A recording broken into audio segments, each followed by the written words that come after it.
uma mulher, uma gêmea, e a sombra mais temida do Império Iraniano por quase meio século. Ela sobreviveu a 3 tentativas de assassinato. Foi acusada de tráfico de heroína, de manipular presidentes, de derrubar governos inteiros, de ter acumulado uma fortuna que ninguém ousava calcular. Mas a bala que jamais a alcançou acabou encontrando o próprio filho dela numa rua de Paris. Esta é a história de Ashraf Pahlavi, a gêmea do último Shah da Pérsia, e talvez a mulher mais odiada e mais incompreendida do Oriente Médio no século XX. Inscreva-se neste canal e nos diga nos comentários de qual cidade, de qual país você está assistindo a esta história hoje à noite. De Paris, de Montreal, de Casablanca, de Dakar, de Genebra ou de qualquer canto do mundo. Queremos saber quem está do outro lado da tela. São 3h15 da manhã na Costa Azul francesa. Julho de 1977.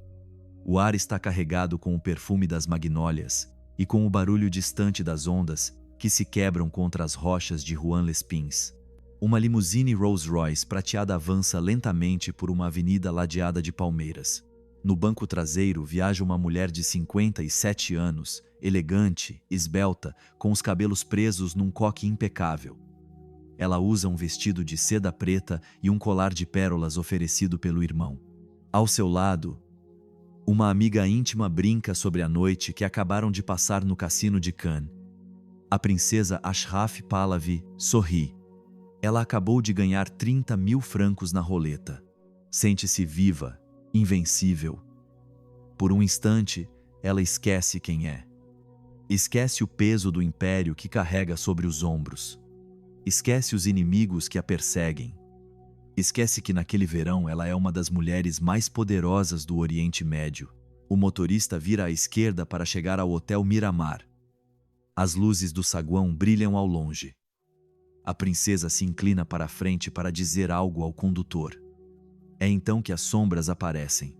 2 homens surgem da escuridão entre 2 palmeiras. Usam capuzes pretos.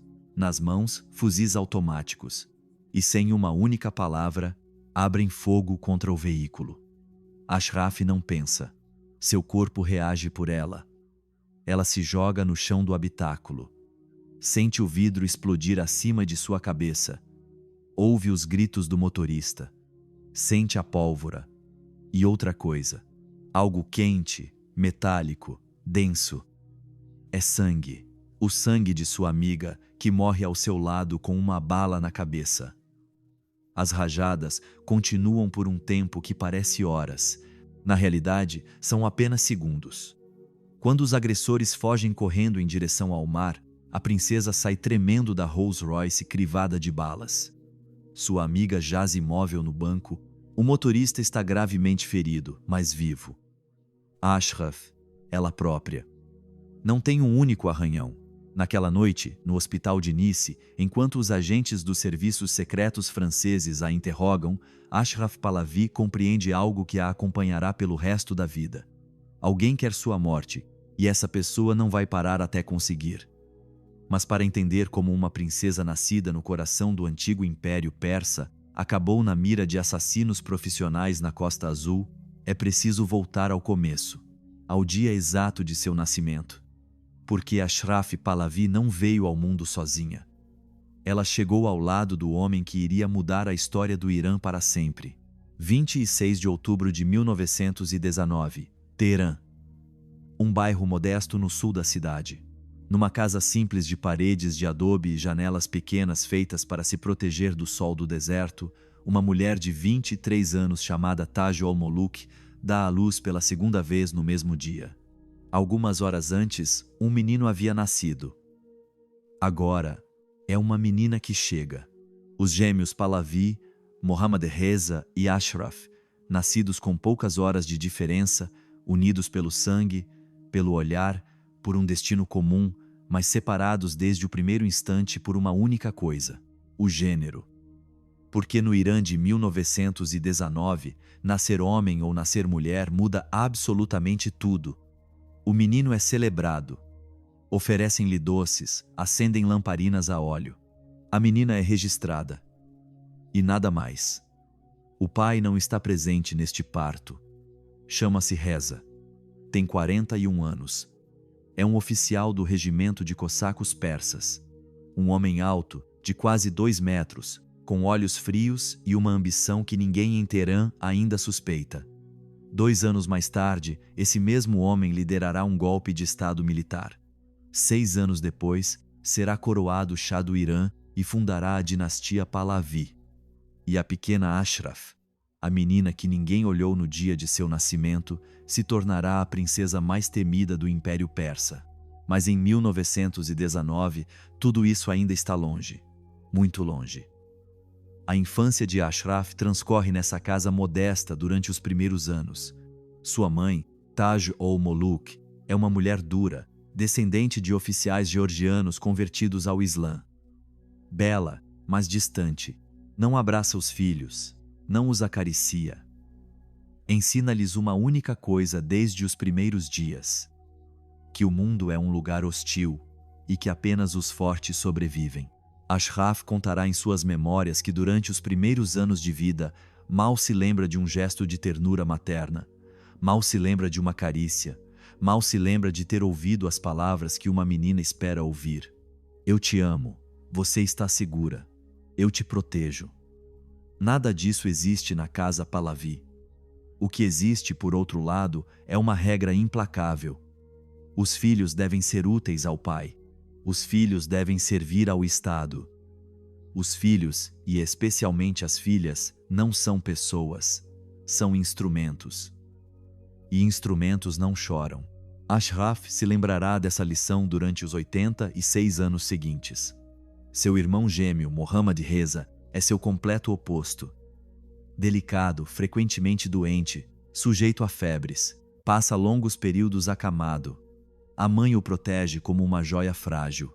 Ashraf não é protegida por ninguém. E essa ausência de ternura a transforma rapidamente em algo que poucos adultos possuem. Uma vontade de ferro, mas há algo que os separa ao mesmo tempo em que os une mais do que qualquer outro par de irmãos na história do Irã. Os gêmeos Pahlavi compartilham desde os primeiros anos uma conexão estranha. Uma dessas conexões que só os gêmeos compreendem. Quando um está doente, o outro sente. Quando um sonha com algo, o outro tem o mesmo sonho. Quando um está em perigo, o outro sabe que precisa correr. Ashraf resumirá isso anos mais tarde, com uma frase que se tornará célebre nos círculos da corte. Não tenho um irmão. Tenho uma metade de mim mesma que vive fora do meu corpo. Em 1921, quando os gêmeos têm apenas 2 anos, o pai entra em Teherã à frente de 2.000 cossacos. 3 dias depois, o governo cai. Reza é nomeado ministro da guerra. 4 anos mais tarde, em dezembro de 1925, é coroado Shah do Irã e funda a dinastia Pahlavi. A família se muda para o Palácio de Mármore. Tudo muda da noite para o dia. De repente, Ashraf não é mais uma criança comum. É uma princesa imperial. Vive cercada de serviçais. Come em louças de ouro. Estuda com professores europeus que lhe ensinam francês, inglês, literatura, história. Aprende a montar a cavalo, a tocar piano, a se comportar como uma dama. Mas por dentro, a menina que cresceu no bairro modesto ainda está lá. Ela observa, calcula, espera. Seu pai, o novo Shah, é um homem que todos temem. Impõe a lei com violência implacável. Moderniza o país pela força. Proíbe o véu obrigatório. Ordena que se cortem as barbas dos clérigos. Pune os proprietários de terras que se opõem às suas reformas. E dentro do palácio, é igualmente severo. Educa os filhos como soldados. Disciplina militar, despertar às 6 da manhã, exercícios físicos, horários rígidos, castigos corporais para a menor desobediência. Ashraf recebe mais golpes do que seus irmãos e irmãs, talvez porque se pareça demais com o pai. Mesmo olhar frio, mesma vontade, mesma ambição selvagem. Reza Shah a observa crescer com uma mistura de orgulho e inquietação. E um dia, Segundo o que ela própria contará décadas mais tarde em suas memórias, ele lhe diz uma frase que a assombrará para sempre. Se você tivesse nascido homem, teria sido melhor do que seu irmão. A menina não chora, não sorri. Simplesmente arquiva essa frase em algum lugar de sua mente. E a partir daquele dia, ela decide que se o mundo lhe nega ser um homem, então ela fará algo muito mais perigoso. Ela será a sombra por trás do trono. Existe uma cena que Ashraf conta em suas memórias e que revela a atmosfera de sua infância melhor do que qualquer análise. Ela tem 8 anos. Brinca nos jardins do palácio com o irmão gêmeo. Mohammad Reza quer ser um cavaleiro medieval persa. Ashraf quer ser um general. Eles discutem. O pai passa pelo jardim, os vê, para, os observa durante vários segundos sem dizer nada. Depois se aproxima de Mohammad Reza e lhe diz algo em voz baixa que Ashraf não consegue ouvir. O menino abaixa a cabeça. Concorda. Desaparece para dentro do palácio. Então o Shah se vira para Ashraf, se abaixa até ficar na mesma altura dos olhos dela e lhe faz uma pergunta numa voz que não admite respostas infantis. Você sabe qual é a diferença entre você e seu irmão? A menina balança a cabeça. Ele vai ser Shah. Você vai ser o que você decidir ser, responde o pai. Mas se quiser ser alguém neste mundo, terá que trabalhar 10 vezes mais. Nunca chore, nunca mostre o que sente. E nunca confie em ninguém, nem mesmo em mim. A pequena Ashraf, com 8 anos de idade, não compreende inteiramente o que acabou de ouvir, mas grava na memória, como se gravam as lições que definem uma vida. Nunca chore, nunca mostre o que sente, nunca confie em ninguém. 3 regras, 3 espadas. Ela vai viver com elas durante os 88 anos seguintes. Aos 10 anos, Ashraf não brinca mais de boneca. Lê os jornais europeus que chegam ao palácio. Interroga os diplomatas de passagem sobre política internacional. Observa o pai tomar decisões. Memoriza os nomes dos ministros, dos embaixadores, dos generais. Sua irmã mais velha, Shams, prefere os vestidos de Paris. Seu irmão Mohammad Reza prefere os aviões. Ela prefere o poder. E é aí que tudo começa. Em 1931, o Shah decide enviar seu filho Mohammad Reza para estudar na Suíça, no internato Le Rosey, às margens do lago Léman. Ashraf fica no palácio, e pela primeira vez, os gêmeos inseparáveis se separam por 5 longos anos. Esses 5 anos a transformam. Sem o irmão ao seu lado, sem o único ser humano que a compreendia sem que ela precisasse falar, Ashraf mergulha nos livros. Devora as obras de Voltaire, de Rousseau, de Nietzsche. Estuda a história dos impérios. Obceca-se pelas figuras de mulheres poderosas, Catarina, a Grande, Cleópatra, Elizabeth da Inglaterra, e começa a construir em silêncio a arquitetura mental da pessoa que vai se tornar. Quando Mohammad Reza volta da Suíça em 1936, os 2 gêmeos já não são os mesmos. Ele descobriu a Europa. Ela descobriu a solidão. Ele traz uma educação ocidental. Ela traz uma vontade de aço, mas o destino não lhes permite se reencontrar por muito tempo, pois o Shah, o pai severo, tem outros planos para Ashraf. E esses planos não incluem deixá-la livre. 1 ano depois, aos 17 anos, a princesa vai descobrir que no Irã Imperial, nem mesmo as filhas do Shah escapam de um casamento arranjado, 1937. Ashraf tem 17 anos. Uma tarde, o pai a convoca ao seu escritório. O Shah está de pé perto da janela, olhando para os jardins do palácio. Dá-lhe, às costas, não a olha nos olhos. Diz-lhe, com a voz plana que reserva para os assuntos militares, você vai se casar com Alian. O casamento é em 2 meses. É isso. Nenhuma pergunta, nenhum pedido de permissão, nenhuma oportunidade de dar sua opinião. Ali Kavan é filho de um dos clãs políticos mais antigos do Irã. Seu tio Ahmad Kavan foi várias vezes primeiro-ministro. Esse casamento não é um ato de amor, é um pacto político. Reza Shah busca se aproximar dos Kavan, e sua filha é a moeda de troca. Ashraf não discute. Sabe que seria inútil, mas naquela noite, em seu quarto, faz uma promessa silenciosa, uma promessa que cumprirá à risca. Este casamento não vai me destruir. Eu o destruirei primeiro. A cerimônia é celebrada com todo o fausto imperial. Os diamantes, os convidados estrangeiros, os fotógrafos. Mas por trás do vestido branco, Ashraf é uma mulher furiosa.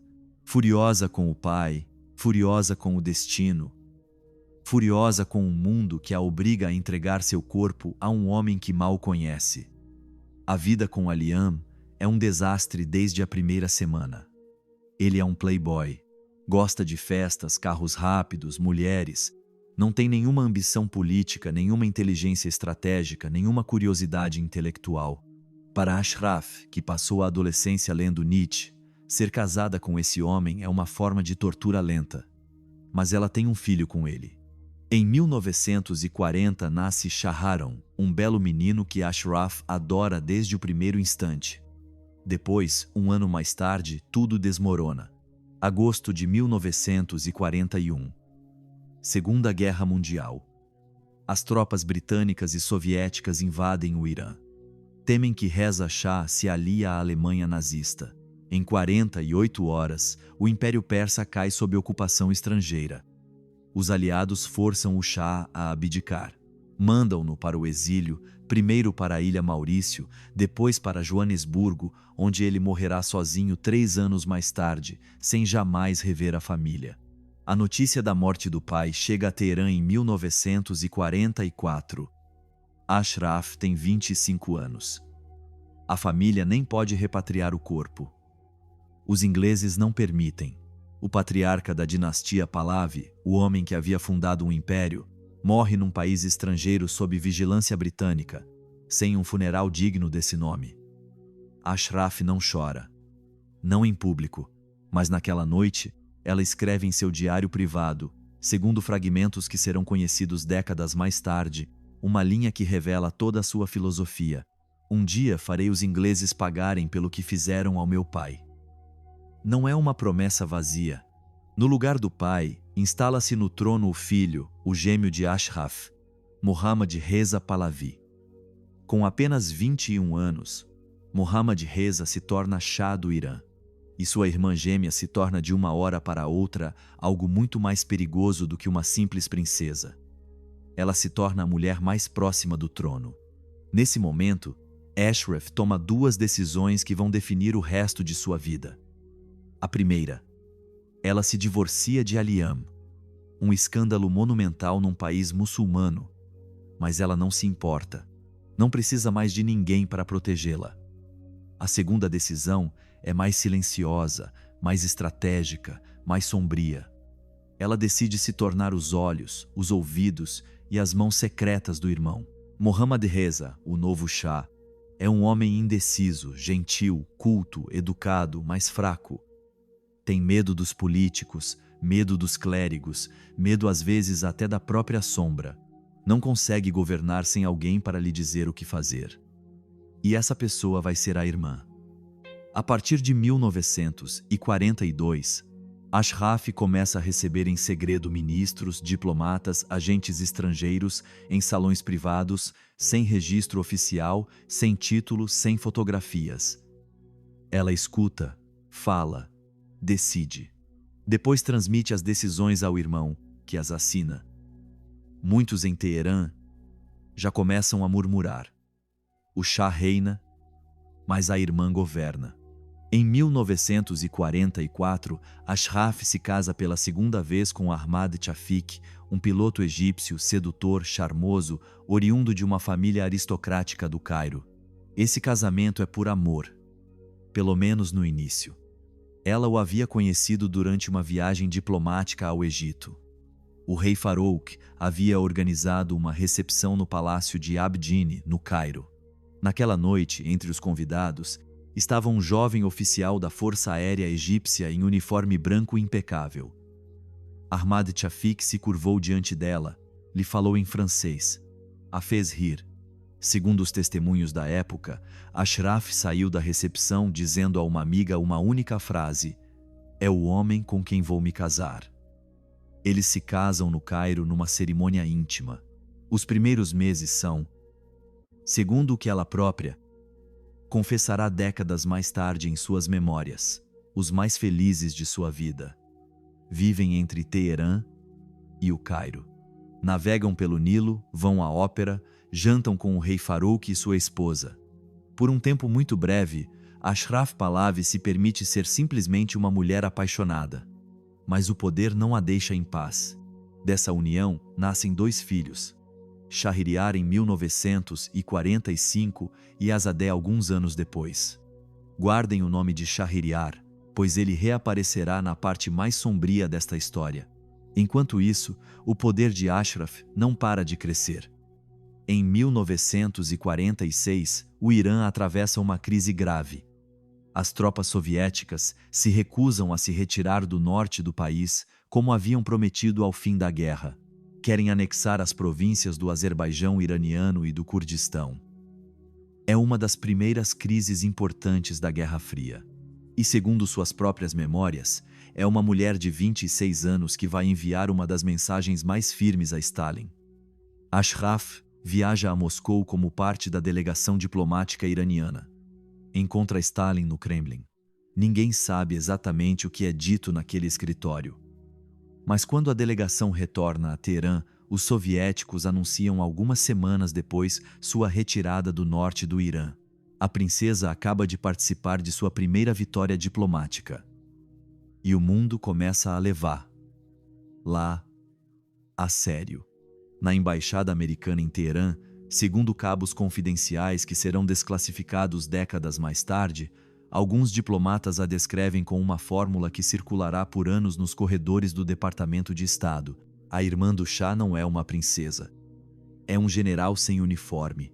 Mas o verdadeiro momento de glória, o instante em que Ashraf Pahlavi passa do papel de conselheira secreta ao de agente internacional de primeiro plano, chega em 1953. E é aí que esta história se torna perigosa. Para entender o que aconteceu em 1953, é preciso primeiro apresentar o homem que vai mudar tudo. Chama-se Mohammad Mossadegh. Tem 71 anos. É o primeiro-ministro democraticamente eleito do Irã e é um nacionalista convicto. Em 1951, Mossadegh toma uma decisão que faz o mundo inteiro tremer. Ele nacionaliza o petróleo iraniano. Até então, uma empresa britânica, a Anglo-Iranian Oil Company, que mais tarde se tornaria a British Petroleum, controlava quase toda a produção petrolífera do país. Os iranianos recebiam uma miséria. Os britânicos levavam os lucros. Mossadegh decide que isso acabou. O petróleo iraniano pertence aos iranianos. Londres entra em pânico. Washington também. Se o exemplo de Mossadegh se espalhar, os impérios petrolíferos ocidentais correm o risco de desmoronar. Os fatos são os seguintes. No verão de 1953, a CIA e o Mises britânico lançam uma operação secreta batizada de Operação Ajax. O objetivo é derrubar o governo democrático de Mossadegh e devolver o poder absoluto ao Shah. E é aí que Ashraf entra em cena. Segundo os documentos desclassificados pela CIA em 2013, e segundo a versão que ela própria dará décadas mais tarde em várias entrevistas, a princesa Ashraf desempenha um papel fundamental nos preparativos. É descrita viajando pela Europa para encontrar agentes britânicos e americanos. É mencionada transmitindo mensagens ao Shah, que naquele momento hesita entre apoiar o golpe ou deixar a monarquia cair. Os serviços ocidentais a consideram, naquele verão de 1953, como o elo mais sólido da família Pahlavi. A pessoa sem medo. Aquela que não congela quando é preciso agir. O general Norman Schwarzkopf, pai, enviado pela CIA, viaja expressamente pela Europa para encontrar. Pede-lhe que convença o irmão a não recuar. Pede-lhe que transmita instruções ao palácio. Pede-lhe que mantenha a cabeça fria enquanto tudo desmorona. Ashraf aceita sem hesitar, porque para ela, essa operação não é apenas política. É pessoal. É o momento de acertar as contas com os ingleses pela deportação do pai. É o momento de provar que os Pahlavi não são uma dinastia que se pode apagar com um golpe de Estado. É o momento de revidar. O plano quase fracassa. O Shah, aterrorizado, foge do país no dia 16 de agosto. Refugia-se em Roma, num hotel modesto com apenas algumas malas. Durante vários dias, a monarquia iraniana pende por um fio. Mas Ashraf não capitula. Trabalhando nos bastidores, a princesa coordena de Paris com os aliados ocidentais, envia mensageiros a Teherã. Segundo alguns testemunhos nunca plenamente confirmados, ela financia as manifestações de rua que vão decidir o resultado. No dia 19 de agosto, as multidões invadem Teherã, gritando "Viva o Shah!". Os tanques leais ao rei avançam. Mossadegh é preso. 3 dias depois, Mohammad Reza retorna triunfalmente a Teherã, e Ashraf retorna com ele, mais poderosa do que nunca. A partir desse momento começa a Era de Ouro do Império Pahlavi, e o reinado nas sombras da princesa Ashraf. Durante os 25 anos seguintes, o Irã se transforma a uma velocidade vertiginosa. O petróleo jorra, os dólares também. Autoestradas, universidades, hospitais, aeroportos são construídos. Teherã se torna uma das capitais mais modernas da Ásia. O exército iraniano se torna o 5º mais poderoso do mundo. E no centro de tudo isso, Ashraf Pahlavi. Seu escritório no norte de Teherã recebe a cada semana os embaixadores mais importantes do mundo. Henry Kissinger a consulta antes de tomar decisões sobre o Oriente Médio. Richard Nixon a recebe na Casa Branca com honras quase reservadas a chefes de Estado. De Gaulle lhe envia bilhetes manuscritos. Ela viaja em seu próprio avião particular. Possui residências em Teherã, Paris, Genebra, Nova York, Londres. Coleciona joias, quadros, manuscritos antigos. Organiza festas lendárias onde o caviar é servido em colheres de ouro. Circula uma anedota entre os diplomatas americanos dos anos 70. Quando Richard Nixon, então presidente, recebe Ashraf na Casa Branca, um assessor lhe diz no corredor: "Senhor presidente, lembre-se de que ela não é uma rainha oficial, o senhor não precisa se curvar." Nixon o olha com um sorriso irônico e responde: "Eu sei, mas também não quero ter-la como inimiga." Essa frase resume melhor do que 1000 análises políticas o que Ashraf Pahlavi representa para o mundo ocidental durante quase 30 anos. Uma mulher com quem ninguém quer se indispor. Em 1963, ela empurra o irmão a lançar a famosa Revolução Branca, uma série de reformas radicais que transformam o país. Reforma agrária, nacionalização das florestas, direito de voto para as mulheres, alfabetização em massa. Ashraf dirige pessoalmente a campanha pelos direitos das mulheres iranianas. Em 1965, torna-se a primeira mulher da história a presidir a Comissão de Direitos Humanos das Nações Unidas. Em Genebra, diante de representantes do mundo inteiro, pronuncia um discurso que ninguém esquece. Fala sobre a educação das meninas, sobre a violência doméstica, sobre a liberdade religiosa, sobre os direitos reprodutivos. Numa época em que esses temas são tabus em quase todos os países muçulmanos, uma princesa iraniana os coloca sobre a mesa da ONU. As delegações árabes a olham com desconforto. As delegações ocidentais a aplaudem de pé. A imprensa internacional lhe atribui um apelido que a marcará por décadas: a Pantera Negra do Oriente, por sua pele morena, por seus olhos escuros, por sua elegância felina ao percorrer os corredores da ONU com seus Scarpe em St. Laurent. Mas, sobretudo, por algo mais profundo, por uma forma de falar que mistura a suavidade à ameaça, por um instinto político de predadora. Em Nova York, em Paris, em Roma, ela recebe convites de presidentes, de primeiros-ministros, de reis. Convive com Kennedy, de Gaulle, a rainha Elizabeth. Mao Tse-tung a receberá pessoalmente em Pequim. Fidel Castro lhe escreverá uma carta cordial de Havana. O mundo inteiro, da direita à esquerda, de Washington a Pequim, quer encontrar essa mulher que parece deter todas as chaves do Oriente. Mas há algo que o mundo não vê, algo que nem mesmo os diplomatas mais bem informados suspeitam. Por trás do brilho, por trás das joias, por trás dos discursos sobre os direitos humanos, algo sombrio começa a se formar. Os rumores começam a circular no final dos anos 60. No início, são apenas sussurros, relatórios confidenciais, artigos em jornais retirados antes da distribuição, testemunhos de pilotos mencionando malas suspeitas carregadas em aviões diplomáticos. Segundo alguns testemunhos nunca oficialmente confirmados, a princesa Ashraf estaria envolvida direta ou indiretamente no tráfico internacional de opiáceos. O ópio iraniano, cultivado nas províncias do norte do país, circularia protegido pela imunidade diplomática real. Ninguém consegue provar. Mas ninguém consegue desmentir tampouco.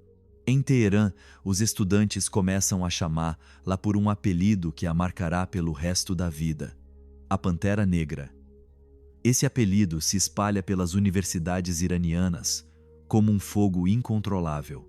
Chega às mesquitas, aos bazares e até aos salões elegantes de Teherã, onde Ashraf ouve pela primeira vez da boca da própria irmã Shams.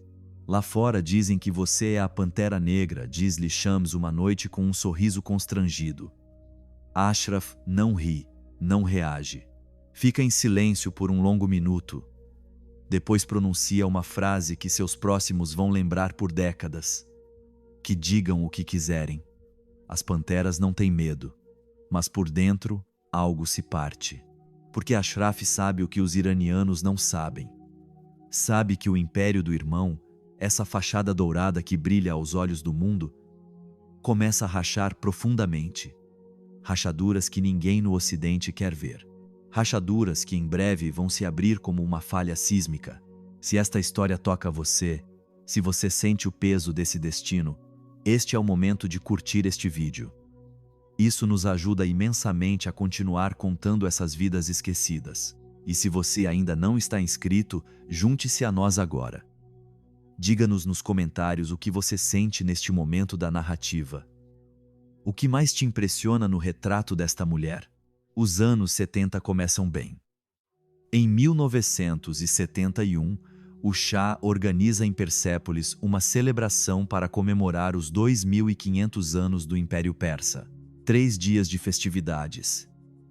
Milhões de dólares de orçamento, convidados do mundo inteiro, rainhas, presidentes, imperadores. Ashraf está na primeira fila, resplandecente, coroada, vitoriosa. Mais longe de Persépolis, na cidade santa de Najaf, no Iraque, um clérigo exilado há anos observa de longe. E a cada noite, por meio de fitas gravadas distribuídas clandestinamente, pronuncia palavras que vão incendiar o Irã. Chama-se Ruhollah Khomeini. E sua mensagem é simples. Uma mensagem que os pobres das cidades iranianas escutam com atenção crescente. O Shah vendeu o Irã aos estrangeiros.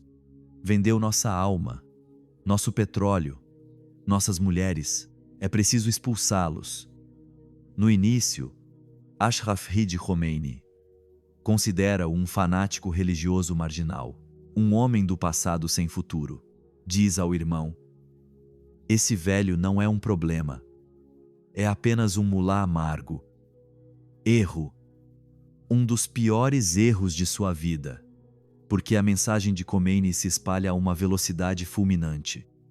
Os pobres de Teherã, que vivem em bairros sem água potável enquanto a princesa bebe champanhe na Costa Azul, escutam essas fitas. Os jovens intelectuais que leem os relatórios sobre os abusos da polícia secreta, a SAVAK, também as escutam. Os operários, os estudantes, as donas de casa. E lentamente, muito lentamente a princípio, o Irã começa a mudar. Em 1977, 3 eventos acontecem que ninguém relaciona entre si por muito tempo. O primeiro, o presidente americano Jimmy Carter pressiona o Shah para que respeite os direitos humanos. Exige a libertação de presos políticos, a redução dos poderes da SAVAK, a abertura do sistema. Sob essa pressão, pela primeira vez em 20 anos, a oposição iraniana consegue respirar um pouco. O segundo, a inflação atinge o país. Os preços disparam, os ricos ficam mais ricos, os pobres ficam mais pobres. E todo mundo vê as fotos da princesa Ashraf nos cassinos europeus, vestida com roupas que custam mais do que o salário anual de 10 famílias iranianas. O terceiro. Em julho daquele mesmo ano, alguém tenta assassinar a princesa Ashraf em Rouen-les-Pins.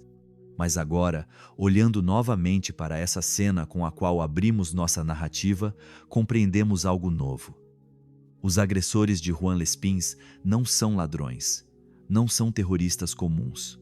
Segundo as investigações posteriores dos serviços franceses, são militantes de uma organização iraniana oposta à monarquia Pahlavi, dispostos a matar para enviar uma mensagem. Ashraf sobrevive naquela noite, mas a mensagem é clara. Em algum lugar, alguém declarou guerra. Em 1978, tudo se acelera. Em janeiro, um artigo insultando Khomeini é publicado num jornal governamental. Os seminaristas de Qom descem às ruas. A polícia atira. Estudantes morrem. 40 dias depois, seguindo a tradição muçulmana, manifestações de luto são organizadas em outra cidade. A polícia atira novamente. Mais mortos. 40 dias depois, outras cidades se levantam. É uma corrente imparável, um mecanismo de luto sem fim.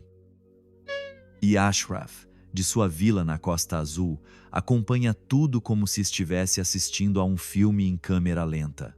Um filme cujo fim ela conhece e que não pode mudar. Liga para o irmão toda semana.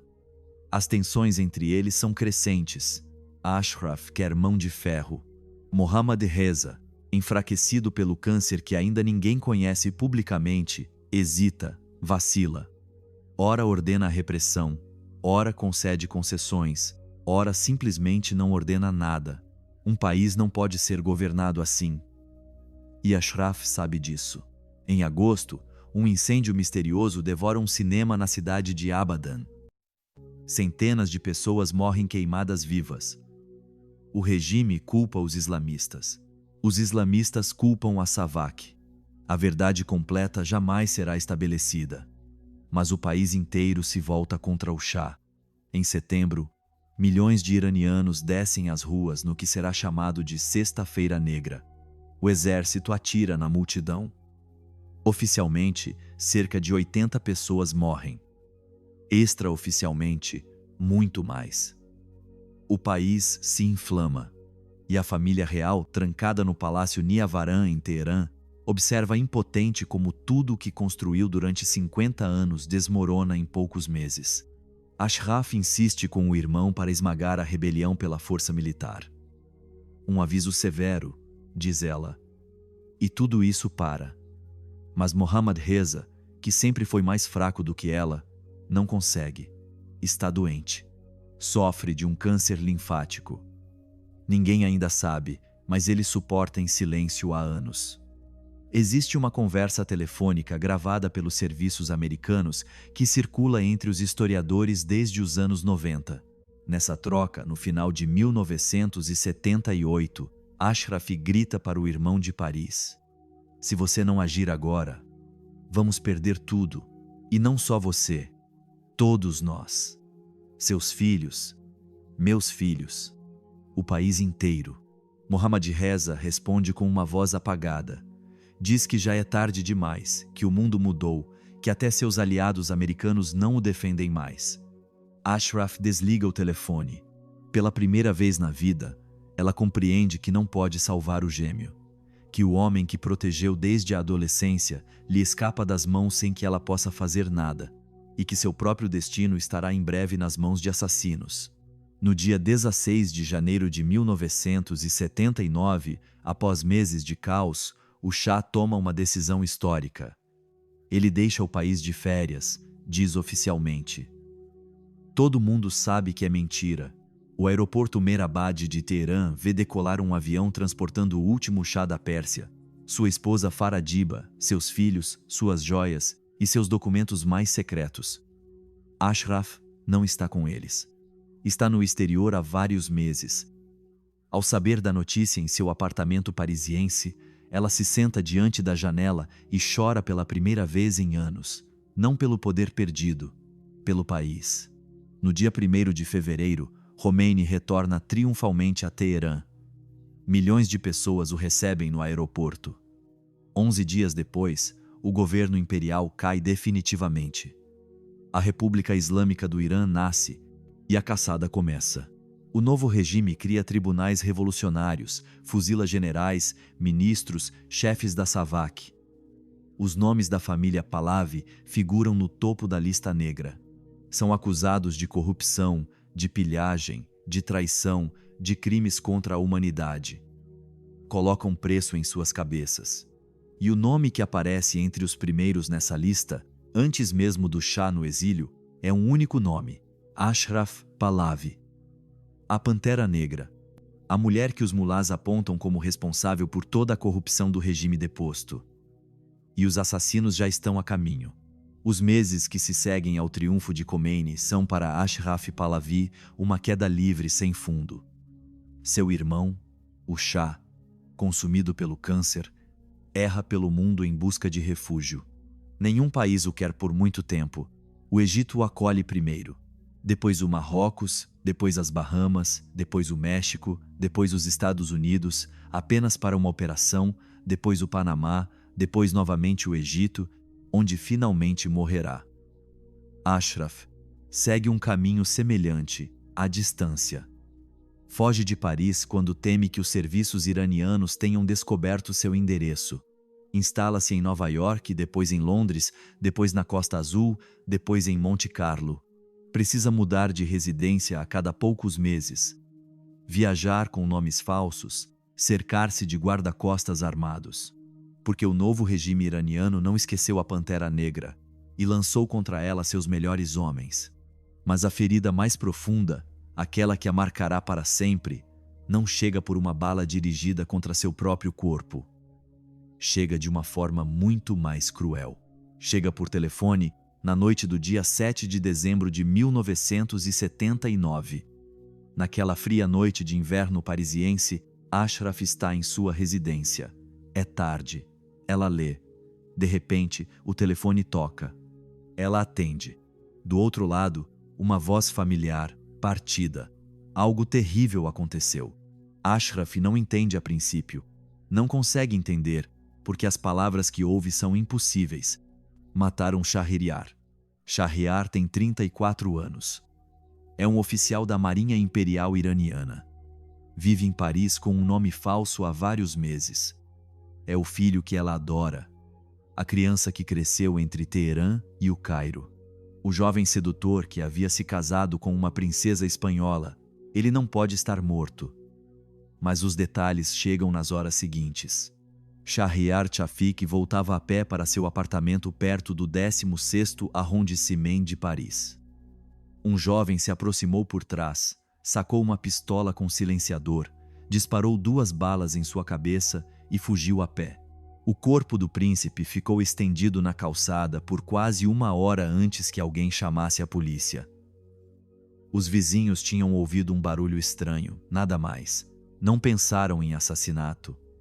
Em Paris, em dezembro de 1979, ninguém imaginava que os agentes do novo regime iraniano já haviam chegado à Europa.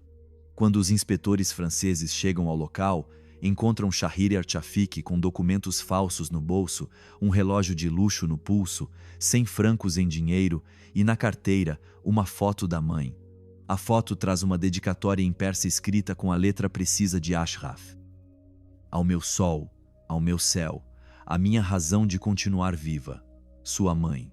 Uma frase escrita anos antes, em circunstâncias desconhecidas, num instante qualquer de ternura entre uma mãe e seu filho. Uma foto guardada durante meses na carteira de um jovem oficial no exílio que talvez soubesse que estava sendo seguido e que, na noite de sua morte, ainda carregava consigo o rosto da única pessoa no mundo que o havia amado sem medida. Os assassinos eram agentes enviados pelo novo regime islâmico. Tinham atravessado a Europa para vingar décadas de humilhações, para punir os Pahlavi, para enviar uma mensagem a todos os exilados. Vamos encontrá-los um a um. E tinham começado pelo preferido de Ashraf. No dia seguinte, Ashraf viaja até Paris. Recusa-se a falar com qualquer pessoa. Os jornalistas a esperam no aeroporto do Bourget. Ela os atravessa sem olhar, com óculos escuros cobrindo quase todo o rosto. Chega ao Instituto Médico Legal. Os policiais franceses a avisam. Madame, a senhora não é obrigada a vê-lo. Pode identificá-lo pelas impressões digitais. Por uma foto. Ela responde com uma única palavra: quero vê-lo. Entra sozinha na sala fria. As testemunhas que a haviam acompanhado até a porta contam anos mais tarde que não ouviram nada. Nem um grito, nem um soluço. Apenas um longo silêncio, muito longo, de vários minutos. Quando ela saiu, seu rosto era de pedra.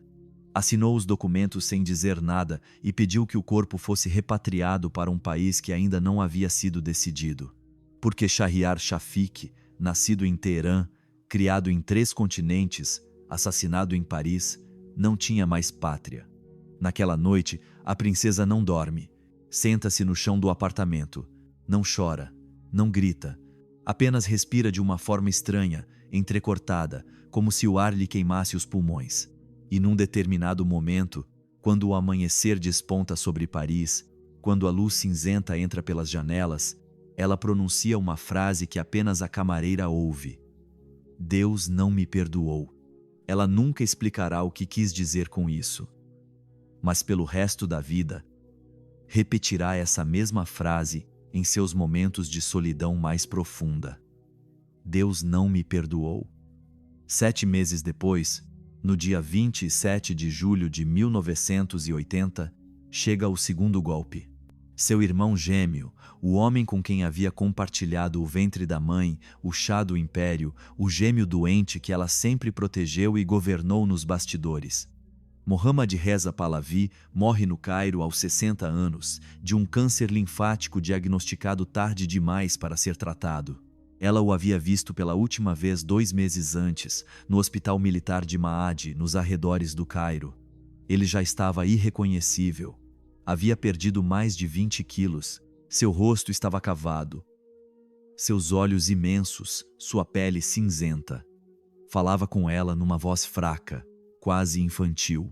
Segundo os testemunhos dos poucos próximos presentes naqueles dias, os 2 gêmeos passaram horas conversando em persa, de mãos dadas, como quando eram crianças no palácio de Teherã. Ninguém sabe o que disseram, mas quando Ashraf saiu do quarto, viram-na chorar pela primeira vez em anos. Dizem que o irmão lhe havia pedido uma única coisa antes de morrer: proteger os filhos dele, não deixar o regime islâmico alcançá-los. Ashraf prometeu e cumpriu a promessa. Ashraf chega ao Cairo para o funeral. O presidente egípcio Anwar Sadat lhe presta honras de rainha. O caixão coberto com a bandeira imperial persa, as orações em árabe e em persa, os últimos dignitários ainda fiéis aos Pahlavi, vindos dos 4 cantos do mundo. E ela, vestida de preto, os olhos escondidos atrás de óculos escuros, caminha atrás do caixão do gêmeo. Completamente sozinha. Quando o corpo desce para a tumba provisória da mesquita Al-Rifai, Ashraf compreende algo que nunca havia compreendido até aquele instante. Ela está sozinha. Total e absolutamente sozinha. O pai morreu em Joanesburgo. O filho Shahriar morreu em Paris. O irmão gêmeo morre no Cairo. A irmã Shams se retirou para a Califórnia, recusando-se a aparecer em público. Seus outros próximos estão dispersos pelo mundo, cada um carregando seus próprios mortos. O Império Pahlavi, que um dia foi um dos mais ricos e temidos do planeta, se reduziu a isso. Um cemitério de túmulos espalhados por 4 continentes. E uma mulher de 60 anos na Costa Azul, que não sabe mais por que continua vivendo. Os anos 80 são para Ashraf uma longa errância sem destino. Ela aluga um apartamento em Montreux, às margens do lago Léman. Depois se instala em Nova York, onde vive por um tempo no edifício Carlyle. Depois volta para a Costa Azul. Depois Mônaco. Nunca fica muito tempo no mesmo lugar. O medo não a abandona. Cada homem desconhecido que a olha num restaurante é um possível assassino. Cada carro estacionado perto demais de sua casa pode estar carregado de explosivos. Cada chamada telefônica pode ser a última. A paranoia se torna sua companheira permanente, mas Ashraf não se rende. Em 1980, publica suas memórias, um livro intitulado Faces num Espelho.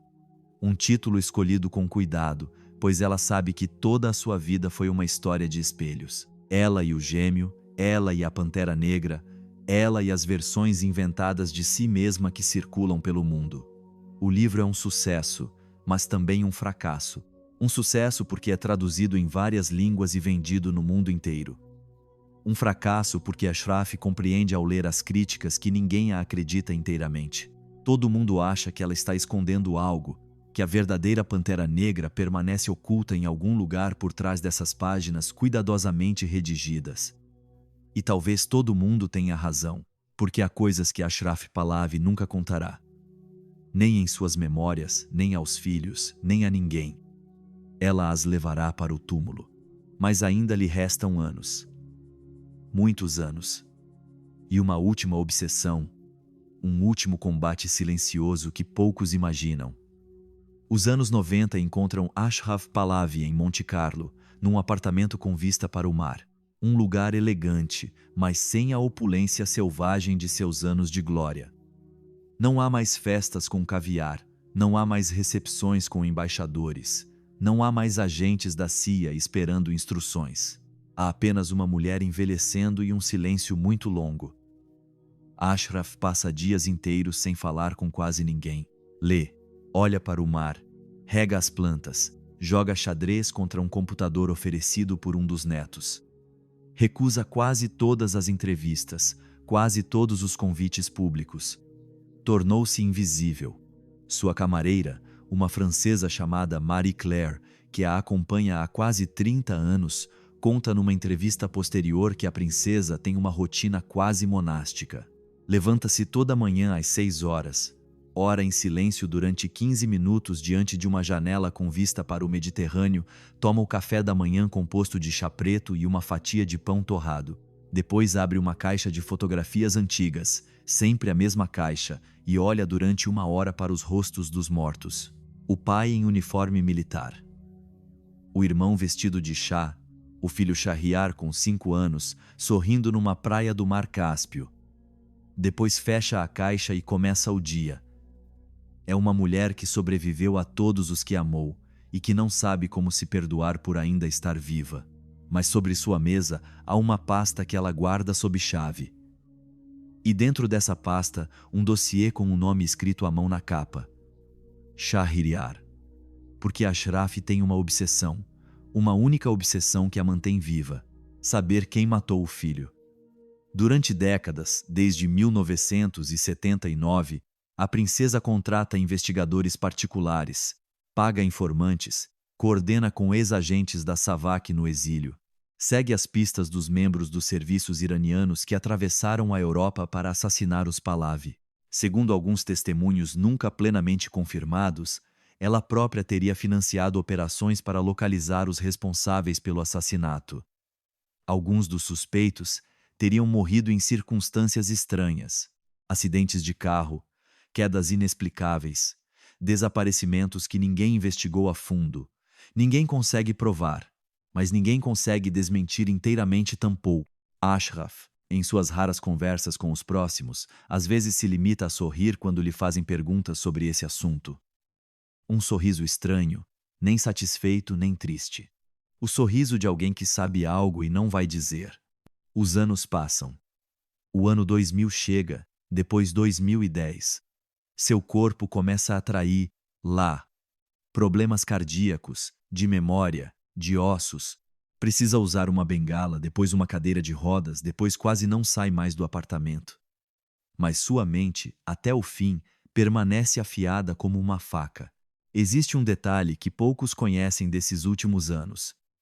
Todo ano, no dia 7 de dezembro, no aniversário da morte de Shahryar, Ashraf pede que se prepare uma mesa para dois em sua sala de jantar privada.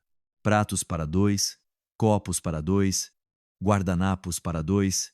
Uma das duas cadeiras está vazia, mas carrega uma moldura com uma fotografia. A foto de Shahryar sorrindo, em uniforme da Marinha Imperial Iraniana, pouco mais de um ano antes de seu assassinato. Ashraf come sozinha durante 3 horas, depois se retira para o quarto. Não fala com ninguém até a manhã seguinte. Ninguém jamais lhe pergunta o que passa em sua mente durante essas 3 horas. Nem o pessoal, nem os filhos, nem os netos. Certas dores não se tocam. Respeitam-nas. Deixam-nas queimar sozinhas. Em 2013, quando a CIA desclassifica oficialmente pela primeira vez os documentos sobre a Operação Ajax de 1953, reconhecendo publicamente o papel da agência no golpe de Estado, um jornalista vai a Monte Carlo para lhe fazer uma pergunta. Uma única. É verdade que a senhora desempenhou um papel fundamental para convencer o Shah a apoiar o golpe contra Mossadegh? Ashraf, aos 93 anos, sentada em sua cadeira, o olha fixamente durante 1 minuto inteiro. Depois pronuncia uma única frase. Os documentos nunca contam toda a história. E recusa-se a dizer mais uma palavra. No dia 7 de janeiro de 2016, aos 96 anos, Ashraf Pahlavi morre em seu apartamento em Monte Carlo. Problemas cardíacos durante o sono. Sem dor aparente, sem barulho, sem drama, como se, no fim das contas, ela própria tivesse escolhido o momento e a forma. Seus filhos e netos chegam de diferentes países. Ela é enterrada no cemitério de Monte Carlo, na costa mediterrânea, longe do Irã, longe de Teherã, longe do palácio onde havia crescido, longe do império que havia ajudado a construir e cuja queda nunca a havia abandonado. O funeral é discreto, muito discreto. Alguns membros da família, alguns diplomatas aposentados, nenhum chefe de Estado, nenhuma câmera de televisão, nenhum discurso oficial. A mulher que um dia foi recebida na Casa Branca, que se sentou com Stalin no Kremlin, que a imprensa internacional descreveu como uma das mulheres mais poderosas do mundo, deixa este mundo num silêncio quase total. Mas existe um detalhe que poucos conhecem. Um detalhe que consta nos testemunhos dos próximos e que circula em voz baixa entre os membros da família desde então. Segundo os relatos de seu entorno, Ashraf havia pedido em vida uma única coisa pessoal para o dia de sua morte. Queria ser acompanhada por uma foto. Uma única foto, pequena, em preto e branco, tirada nos anos 20. A foto de 2 filhos gêmeos de poucos anos, olhando fixamente para a objetiva com a mesma expressão séria, quase idêntica. Os gêmeos Pahlavi, Mohammad Reza e Ashraf, juntos nessa foto, juntos antes do trono, juntos antes do poder, juntos antes de todos os mortos, juntos como no começo. Quem foi realmente Ashraf Pahlavi? Ninguém sabe. Ninguém saberá jamais com certeza. Para os iranianos da diáspora que lamentam a monarquia, ela foi uma heroína, a mulher que ajudou a dar às iranianas o direito de voto, a primeira a presidir a Comissão de Direitos Humanos da ONU, aquela que lutou contra o analfabetismo feminino, quando quase ninguém ainda falava nisso. Para os iranianos que celebram a Revolução Islâmica, ela foi um monstro. Uma corrupta, uma agente dos imperialistas estrangeiros, a personificação de tudo o que era preciso destruir. E em algum lugar entre essas duas versões está a verdade. Uma verdade complexa, cinzenta, contraditória. A verdade de uma mulher nascida num mundo que queria silenciá-la e que decidiu desde os 10 anos que ninguém jamais a faria calar. Ela pagou um preço exorbitante por essa decisão. Perdeu o pai para o exílio, o irmão gêmeo para o câncer, o filho para os assassinos, perdeu o país para a revolução, perdeu o nome, que se tornou um insulto nas ruas de Teherã, Perdeu até o direito de ser chorada em público no lugar onde havia nascido, mas até o último dia, Ashraf Pahlavi não pediu perdão. Não pelo dinheiro, não pelas festas, não pela Operação Ajax, não pelas acusações que nunca pôde desmentir inteiramente. Não por ter sido durante 40 anos uma das mulheres mais temidas do Oriente Médio. E é aqui, precisamente aqui, que esta história nos convida a refletir sobre algo mais profundo. Quantas vezes na história uma mulher poderosa foi chamada de monstro por ter feito exatamente o que um homem poderoso teria feito sem ser julgado? Quantas vezes a ambição feminina se transformou em crime? Quantas vezes as palavras usadas para condenar uma princesa ambiciosa, calculista, fria, manipuladora, se tornam elogios quando aplicadas a um rei?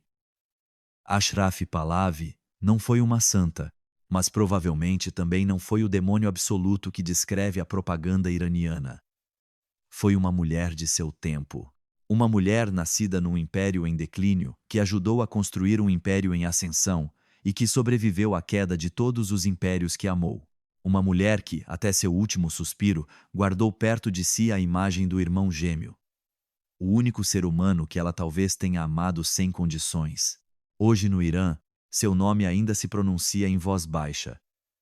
Nas universidades, ensina-se que ela foi uma agente dos imperialistas. Nos bazares, sussurra-se que ela possuía contas secretas na Suíça das quais ninguém encontrou o rastro. Nos salões dos exilados, disse que ela conhecia segredos que poderiam ter reescrito a história do século XX. Talvez tudo seja verdade. Talvez nada seja.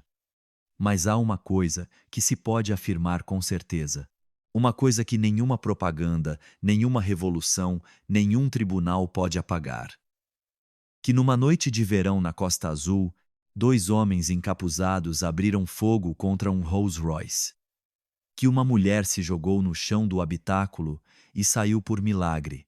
E que essa mulher, com os ouvidos ainda zumbindo com os tiros e as mãos cobertas com o sangue da amiga, não gritou, não chorou, não implorou. Ela se levantou e caminhou em direção ao hotel com seu vestido preto rasgado, o coque desfeito, a pele manchada com o sangue de outra. Sozinha, ereta, indomável, como uma pantera.